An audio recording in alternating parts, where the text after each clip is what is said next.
BBC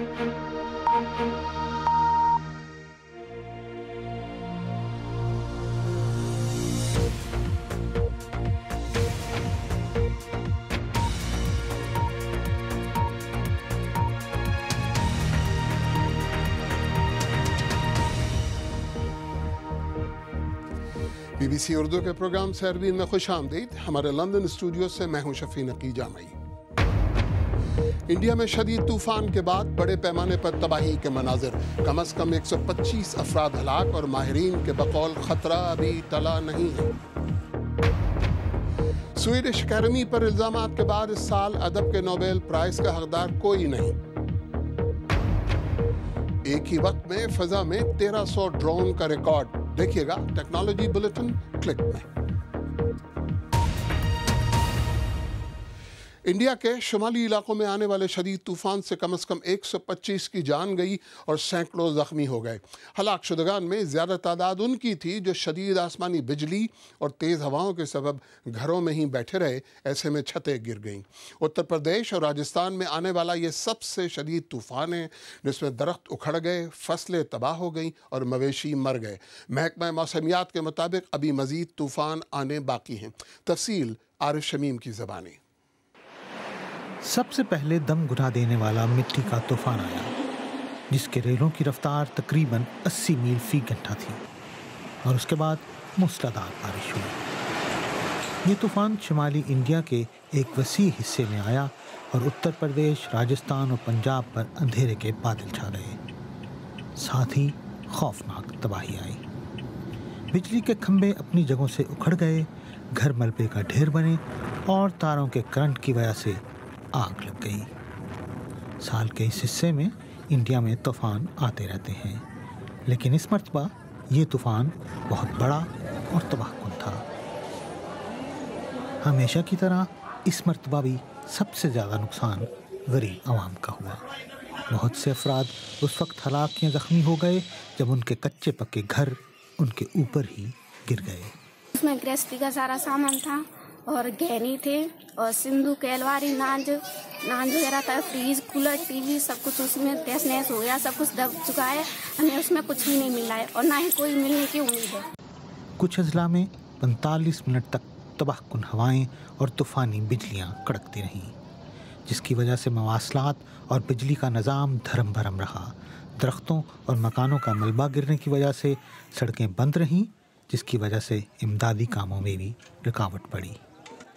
Uttar Pradesh और राजस्थान में तूफ़ान के बायस न सिर्फ खंबे और दरख्त गिरे, बल्कि बड़ी तादाद में माल मवेशी भी हलाक हुए। इस इलाके में मौसम गर्मा में ऐसी आंधियाँ आमतौर पर आती हैं, लेकिन इतनी हलाकतें गैर मामूली हैं। इंडिया के महकमा मौसमियात का कहना है कि तूफ़ान की शिद्दत से वो भी हैरान है।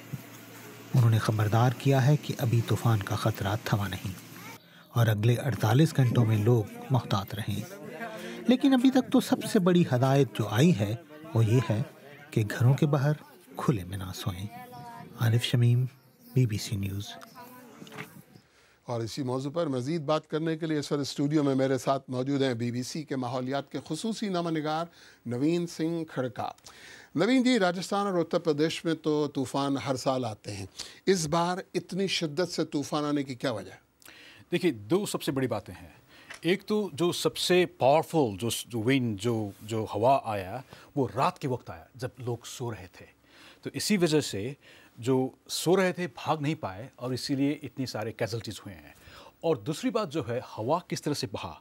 हवा हॉरिजॉन्टली नहीं, वर्टिकल, यानी कि ऊपर से नीचे जो ज़्यादा पावरफुल हवा बह रही थी वो ऊपर से नीचे, जैसे कि बिजली कड़कती है ना, इसी तरह से हवा भी कड़क रही थी और बिल्डिंग्स या स्ट्रक्चर्स में हवा ने इस तरह से अटैक किया, हिट किया, और इस वजह से इतने लोग की जाने गई। अच्छा, जो कुछ हुआ है इसका पाकिस्तान पर क्या कोई असर पड़ेगा? देखिए, आप बैकग्राउंड देखिए। ये जो कल से शुरू हुआ या 2 दिन से, उससे ठीक कुछ दिन आगे पाकिस्तान के नवाबशाह में जो टेम्परेचर रिकॉर्ड किया गया था, या फिर आप देखें उसकी वाइडर जो कॉन्टेक्स्ट में इंडिया की जो राजस्थान या फिर उसके पास सरहद के पार पाकिस्तान की ओर जो टेम्परेचर रिकॉर्ड किए गए हैं, उससे ये दिखता है कि अगर टेम्परेचर राइज होता है तो 3 चीज़ें हैं: टेम्परेचर राइज और हवा में नमी, मॉइस्चर और जो एटमॉस्फेयर है उसमें कुछ गड़बड़ी हो जाए तो इस तरह की तूफ़ान आ जाती है। तो ये तो जायज़ है, ये तो दिखता है कि पाकिस्तान में भी हो सकता है। अच्छा, आपने ख़ुद भी नवाब शाह का जिक्र किया, वहाँ पे टेम्परेचर 52 डिग्री से भी ऊपर निकल गया, तो इसे क्या कहेंगे? ये कुर्राए अर्ज़ पर आने वाली तब्दीलियों, वार्मिंग जो हो रही है, उसका नतीजा है? देखिए, अगर आप साइंटिस्ट से बातें कहें तो आप लोगों को ये बताएंगे, हमें ये बताएंगे कि कोई एक जो है हादसा या एक जो इवेंट है ये क्लाइमेट चेंज है, ऐसा नहीं कहेंगे। वो कहेंगे कि इस तरह की चीज़ें अगर आप देखिए 10 साल, 20 साल, 30 साल में ये होगा। लेकिन हाँ, ये प्रूव हो रहा है कि इस तरह की इवेंट की जो इंटेंसिटी है, जो बढ़ रहा है, वो दिख रहा है, और इस घटना को भी, इस इवेंट को भी वो एक मिसाल के रूप में पेश करेंगे। अच्छा, अभी तो गर्मी शुरू हुई है, माहिरीन कुछ कह रहे हैं कि अभी तूफ़ान आएगा, बाकी है, क्या नज़र क्या आ रहा है, ऐसे तूफ़ान आते रहेंगे? देखिए, इंडिया की जो मेट डिपार्टमेंट है उसने अभी भी जो वार्निंग दी है कि अगले 3-4 दिन तक इससे भी ज़्यादा होगा, और सिर्फ नॉर्थ वेस्ट ही नहीं कि नॉर्थ ईस्ट इंडिया में भी होगा। तो ये तो पक्का है, तय है। लेकिन आप जो पूछ रहे हैं कि ये जो गर्मी की वजह से, गर्मी तो शुरू हुआ है अभी, तो मैंने जो कहा गर्मी, टेम्परेचर और मॉइस्चर, जो देखिए इर्द गिर्द जो है, जो समंदर है, वहाँ से जो मॉइस्चर आता है और फिर जो एटमॉस्फेयर में गड़बड़ी आ जाती है, ये 3 चीज़ें अगर मिल गए तो हम ये ज़्यादातर देखेंगे। अच्छा, मुझे ये समझाएं नवीन जी कि ये जो कुछ हो रहा है, तूफ़ान और ये सब, इसमें इंसान का कितना हाथ है? देखिए, यही है जो वैज्ञानिकों जो क्लाइमेट चेंज के कॉन्टेक्स्ट में बोलते हैं कि इंसान का रोल ज़्यादा बढ़ता ही जा रहा है। देखिए, मैंने जो अभी बात की आपको, इसमें मैंने समुद्र की तो बात ही नहीं की। आप कहीं और देखें, अमेरिका में क्या हो रहा है, ऑस्ट्रेलिया में क्या हो रहा है, वहाँ जो समंदर के करंट में जिस तरह से तब्दीली आ रही है ना, उसी तरह से वहाँ ज़्यादातर जो आप देखिए बर्फ़ देखेंगे, या फिर ऑस्ट्रेलिया में 50+ डिग्रीज देख रहे हैं, स्वेल्टरिंग देख रहे हैं। तो हमारे यहाँ की जो बे ऑफ बंगाल या फिर उस तरफ जो अरब सी है, वहाँ की स्टडी ही नहीं हुआ है। तो काफ़ी पेचीदा मसला है ये। नवीन खड़का जी, बहुत बहुत शुक्रिया। इंडिया में तूफ़ान से हलाकतों और पाकिस्तान में शदीद गर्मी का जिक्र सोशल मीडिया पे भी गर्म है। कराची से रिफत शाहीन ने लिखा, बहुत अफसोस है और गम हुआ है, हलाक शुदगान गरीब ही होंगे। पेशावर से मोहम्मद अशफाक खटक लिखते हैं कि पाकिस्तान से हमारी दुआएं आपके साथ हैं। कराची से जावेद मलिक लिखते हैं, कोई तैयारी ही नहीं कि इस मौसमियाती तब्दीली को समझते हुए प्लानिंग की जाए। अदब के नोबेल इनाम का फैसला करने वाली स्वीडिश अकेडमी ने कहा है कि इस साल अदब के इनाम का ऐलान नहीं किया जाएगा। अकेडमी की एक रुकन के शौहर पर कई खवातीन को जिनसी तौर पर हरासा करने के इल्ज़ामात के बाद इस तंजीम को शदीद तनकीद का सामना है कि इसने इन मामलात की खातिरख्वाह तफ्तीश और तहकीक की ही नहीं। अब सन 2018 के अदब के नोबेल इनाम जीतने वाले का ऐलान आइंदा साल के नोबेल लॉरिएट्स के साथ किया जाएगा। 1935 के बाद पहली बार है कि नोबेल इनाम का फैसला न हो सका, लेकिन क्यों? तफसील के साथ नुसरत जहां। चर्चिल, स्टाइनबेक, डिलन, एक सदी से ज़्यादा अरसे से अदब का नोबेल इनाम दुनिया भर के अदीबों के लिए बड़े एजाज़ात में रहा है। लेकिन ये इनाम देने वाला इदारा स्वीडिश अकेडमी गुज़िश्ता कई माह से खुद तनाज़ात की जद में है, और इस तमाम अफरा तफरी की वजह ये फ्रांसीसी फोटोग्राफर जान क्लोड अर्नो है, जो अकेडमी की फंडिंग से एक कल्चरल प्रोजेक्ट चला रहे थे। इन पर कम से कम 18 खवातीन को हरासा करने और इनामात के बारे में खबरें लीक करने के इल्ज़ामात हैं। जब ये इल्ज़ामात सामने आए तो इनकी अहलिया भी अकेडमी की रुकन थीं। जान क्लोड अर्नो ने इन इल्ज़ामात से इनकार किया और उनकी अहलिया समेत कुछ अरकान को अकेडमी की मेंबरशिप से मुस्ताफ़ी होना पड़ा। इस हवाले से न सिर्फ अकेडमी के अंदर बहुत लेदे होती रही है, बल्कि अदबी बरादरी ने भी अकेडमी पर शदीद तनकीद की। न सिर्फ इस मामले पर अकेडमी का रद्द-ए-अमल बड़ी फिक्रमंदी की बात है, बल्कि उन्होंने अपने रवैये पर लोगों के सामने किसी पछतावे या शर्मिंदगी का इजहार भी नहीं किया। स्कैंडल की बाज़गश्त अदबी हलकों से दूर आम लोगों में भी सुनी जा सकती है। बहुत से शहरियों को स्वीडन की नोबेल इनामात की रवायत पर नाज है और वो चाहते हैं कि हमेशा हुकूक निस्वा के अलंबरदार रहने वाले इनके मुल्क की शोहरत खराब ना हो। ये इदारा ओल्ड फैशन्ड है और मुझे लगता है कि इन्होंने सेक्सुअल हरासमेंट के इल्ज़ामात पर संजीदगी का मुजाहरा नहीं किया है। कुछ लोग कहते हैं कि अदबी दुनिया को एक चक्कर में डाल देने के बाद अब स्वीडिश अकेडमी को चाहिए कि वो अपनी सिम्त में तब्दीली लाए। ये इदारा हमेशा से अशराफिया और मुंतखब लोगों के हाथों में रहा है, लेकिन अब नाक़दीन कहते हैं कि इसकी अपनी साख के लिए ज़रूरी है कि ये अपने यहाँ राजदारी में कमी करे और अपने दरवाजे दूसरे लोगों पर भी खोले। फ़लस्तीनी रहनुमा महमूद अब्बास ने इस हफ्ते यहूदियों और हॉलोकॉस्ट के बारे में जो कलमात अदा किए थे उस पर उन्होंने आज माजरत की है। उनके दफ्तर से जारी होने वाले एक बयान में महमूद अब्बास का कहना है कि यूरोप में यहूदियों का कत्लेआम या होलोकॉस्ट इंसानी तारीख का सबसे हौलनाक जुर्म था। वाज़ेह रहे कि महमूद अब्बास ने कहा था कि नाजियों ने यहूदियों का कत्लेआम उनकी इक़्तिसादी सरगर्मियों की वजह से किया था और यह कत्लेआम यहूदी मुखालिफ नहीं था। हवाई के सबसे बड़े जजीरे में एक आतिशफ़शां फटने के बाद हंगामी हालत का ऐलान करते हुए हुक्काम ने जजीरे के 1700 रिहायशियों को बहर सूरत इनखला का हुक्म दिया है। शहरी दिफा के हुक्काम ने कहा है कि जिस इलाके से लोगों को निकाला जा रहा है वहाँ फ़ज़ा में सल्फर डाइऑक्साइड की सतह ख़तरनाक हद तक बढ़ गई है। इश्तराकियत के बानी कार्ल मार्क्स की 200वीं सालगिरह के मौके पर चीन के सदर शी जिनपिंग ने खुसूसी खिताब में उन्हें खराज तहसीन पेश करते हुए कहा कि मार्क्स जदीद दौर के सबसे अजीम मुफक्किर थे। इस मौके पर सदर शी ने हुक्मरान कम्युनिस्ट पार्टी के अरकान पर जोर दिया कि वो मार्क्सिज्म की असल बुनियादों की तरफ लौटें। BBC उर्दू के प्रोग्राम सहरबीन में आगे चलकर देखिएगा कि आखिर में मर्द और ख़वातीन क्रिकेटर्स की तनख्वाहों में सिन्फ की बुनियाद पर गैर मामूली तफरीक क्यों की जाती है। मिलेंगे हस्की से जो इंडिया के देहात में पानी भर भर लाता है।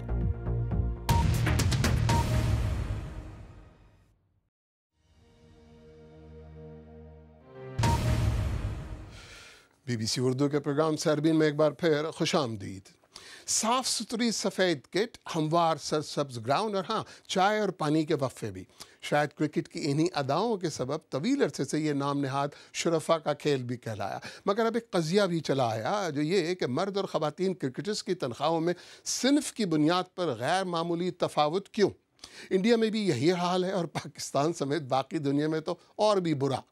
नामनिगार रजनी विद्यानाथन की रिपोर्ट, नादिया सुलेमान की ज़बानी। ख़वातीन क्रिकेट टीम की कप्तान मिथाली राज इंडिया में स्पोर्ट्स की मकबूल तरीन शख्सियात में से हैं। हाल ही में उनकी और 3 दूसरी साथी खिलाड़ियों की बुनियादी तनख्वाह बढ़कर $77,000 तक पहुंच चुकी है। खिलाड़ी इसकी मुस्तहिक हैं। हमने यहाँ तक पहुँचने के लिए बड़ी मेहनत की है। 1999 में जब मैं कौमी टीम में आई तो हमारा कोई ज़ाती स्पॉन्सर नहीं था। मेरे माँ बाप ने मुझे किसी इंटरनेशनल क्रिकेटर के शायाने शान किट दिलाने के लिए बहुत पैसे खर्च किए थे। गुज़िश्ता साल विमेन क्रिकेट की आलमी रैंकिंग में दूसरे नंबर पर आने से इंडिया में विमेन क्रिकेट की मकबूलियत बढ़ी है, लेकिन अब भी मिथाली राज को उससे आधी तनख्वाह मिलती है जितनी कि कैटेगरी सी के चंद ही मैच खेलने वाले किसी मर्द क्रिकेटर को मिल जाती है। और ख़वातीन क्रिकेट की आलमी चैंपियन बन जाने वाली इंग्लैंड की क्रिकेटर्स को तो इससे भी कम तनख्वाह मिलती है, यानी औसतन मर्द खिलाड़ियों से 38% कम। ख़वातीन क्रिकेट अभी बिल्कुल इब्तदाई मरहले में है और जिन्स की बुनियाद पर इस तफरीक को ख़त्म होने में वक्त लगेगा। पेशावर मर्द खिलाड़ियों को भी इस मकाम तक आने में खासा वक्त लगा था। Would you like to get more yourself? Look, we've actually been in negotiations with PCA and the ECB recently. हमारे मुज़ाकरात हुकाम से जारी हैं और आइंदा कुछ दिनों में हमें उम्मीद है कि हमारे लिए खुश आइंद समझौता हो जाएगा। We'll be on the right side of that. Women's cricket is growing in सारी दुनिया में ख़वातीन क्रिकेट की मकबूलियत बढ़ रही है, लेकिन क्रिकेट के जुनून में मुब्तला इंडिया जैसे मुल्कों में ये आज भी मर्दों का ही खेल समझा जाता है और जहाँ क्रिकेट की शौकीन लड़कियों को अब भी बहुत सी रुकावटें दरपेश हैं। ख़वातीन क्रिकेट का मैच देखने वाले इन शायकीन के ख्याल में बराबर का मुआवजा ख़वातीन क्रिकेटर्स के लिए मददगार होगा। मुआवजा अच्छा होगा तो मज़ीद वालिदैन बच्चियों को खेलने पर राग़िब करेंगे। ये तो मुआशियात का मामला है। मर्दाना क्रिकेट में ज़्यादा पैसे और स्पॉन्सरशिप मिलती है। ये पैसे कमाने से ज़्यादा बराबरी का मामला है। हमें ज़िंदगी में बराबरी के बड़े मकसद के लिए खेलना चाहिए। इस खबर से नई लड़कियां भी खेल में आ सकती हैं कि इंडियन ख़वातीन क्रिकेटर्स दुनिया में सबसे ज़्यादा कमा रही हैं, लेकिन मर्दाना क्रिकेट अभी तक ज़्यादा अहम इसलिए है कि वहाँ ज़्यादा पैसा है। ज़िंदगी के दूसरे शोबों की तरह क्रिकेट में भी बहस मसावात बमुकाबला माशियात पर ही आकर टिक जाती है। आइए देखते हैं हमारी वेबसाइट bbcurdu.com पर क़ारीन की दिलचस्पी किन खबरों में। रिवर्स स्विंग और फास्ट बॉलिंग के अलावा पाकिस्तान से कुछ चाहिए तो बताएं। डॉक्टर अब्दुलसलाम या मंसूर खज़ैनी नाम का तनाज़ा है क्या? नवाब शाह में गर्मी का आलमी रिकॉर्ड कैसे बना? ये मौज़ूआत बहुत पढ़े जा रहे हैं।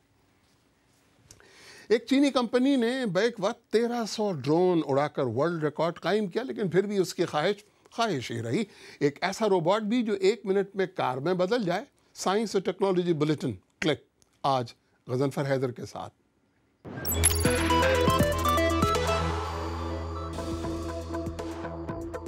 हर तरफ ड्रोन ही ड्रोन। एक चीनी कंपनी ने एक ही वक्त में सबसे ज्यादा ड्रोन उड़ाने का रिकॉर्ड कायम किया, लेकिन बदकिस्मती से वो सब कुछ न कर सकी जो वो करना चाहती थी।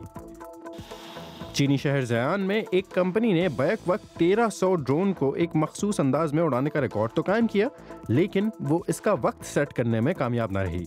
लेकिन बहरहाल ये एक मुतासिर कुन शो था।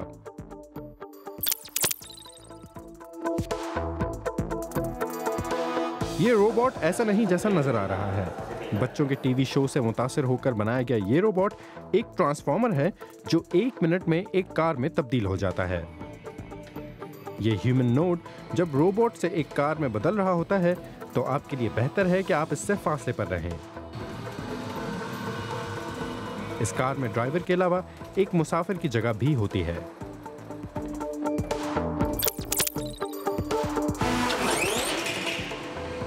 ये ड्रोन रवांडा में दूर दराज इलाकों में दवाइयां पहुंचाने की गर्ज से तैयार किया गया है। डॉक्टर एक मैसेज के जरिए दवाइयों का ऑर्डर दे सकते हैं और फिर ये दवाई एक ड्रोन के जरिए इस मकाम तक डिलीवर हो जाती है। इस ड्रोन को बनाने वाली कंपनी जिपलाइन ने एक सिस्टम तैयार किया है जो इस ड्रोन के जमीन पर उतरे बगैर ही दवाई डिलीवर करके वापस आ सकता है।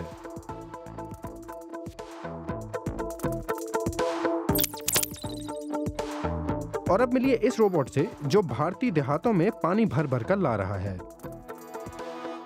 हस्की नामी ये रोबोट यूनिवर्सिटी ऑफ ग्लासगो और अमृता यूनिवर्सिटी ने मिलकर तैयार किया है, जो मकामी लोगों को दूर से पानी भरकर लाने में मदद दे रहा है। रिमोट कंट्रोल से चलने वाला ये रोबोट मकामी ज़बान को भी समझता है और हिदायत भी इसी ज़बान में लेता है।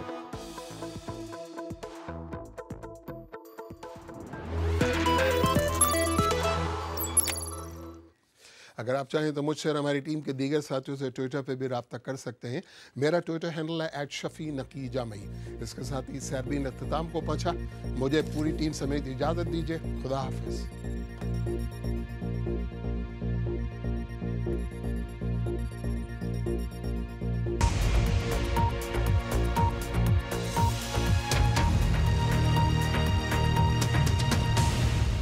Thank you.